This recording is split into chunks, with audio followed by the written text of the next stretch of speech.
Supreme court ने अपने जांच में पाया था कि सुपरटेक ने इन टावरों को बनाते समय निर्माण शर्तों का जमकर उल्लंघन किया था। इस ट्विन टावर का निर्माण 2009 में शुरू हुआ था। इस दोनों टावर में कुल 950 से ज्यादा फ्लैट्स बनाए जाने थे।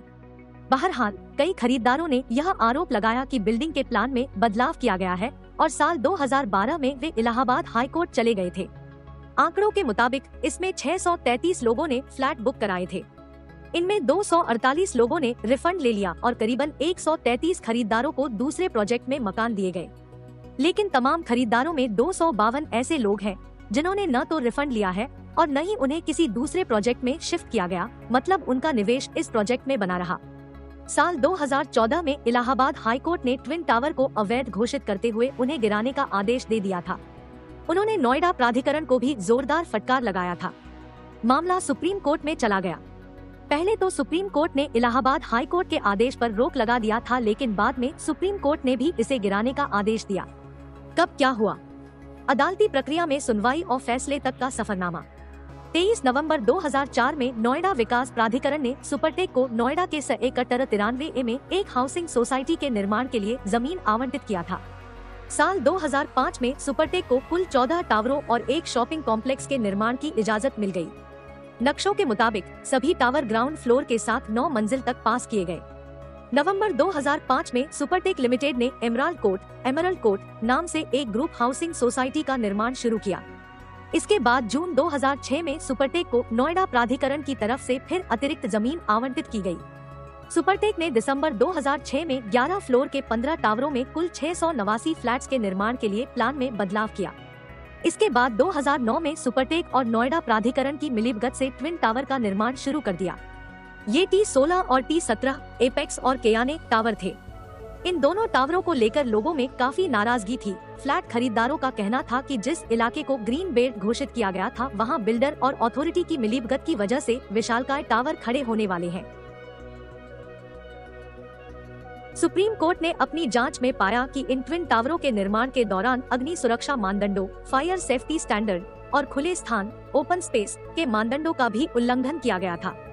साधारणतया बिल्डिंगों के निर्माण के दौरान बिल्डिंगों के बीच एक निश्चित दूरी होती है, लेकिन इन ट्विन टावरों के निर्माण के दौरान इन बातों का बिल्कुल ही ध्यान नहीं रखा गया था।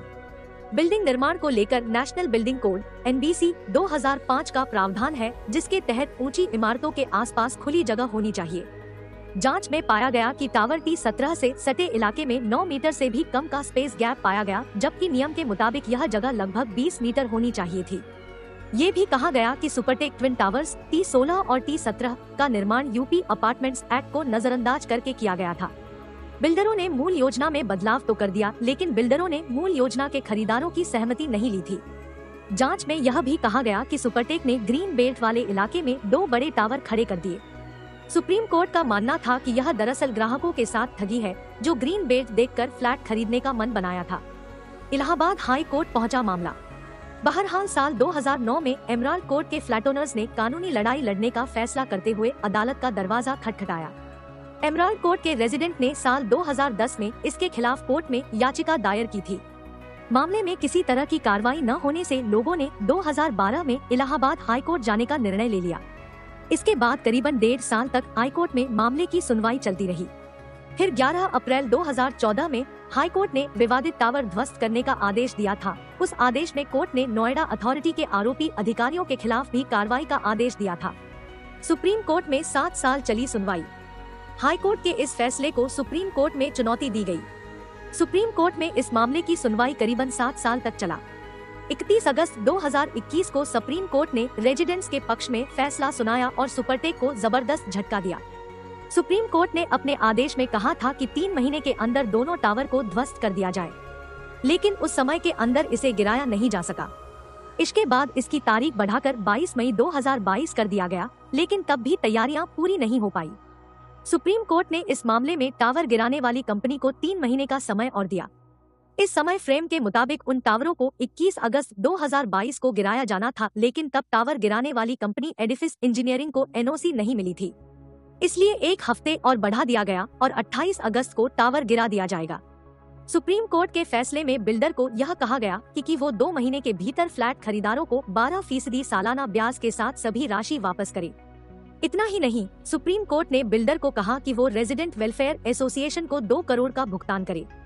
लेकिन मार्च 2022 में national company law tribunal (NCLT) ने सुपरटेक कंपनी को दिवालिया घोषित कर दिया था। फिलहाल कंपनी पर करीब 1200 करोड़ रुपए का कर्ज है।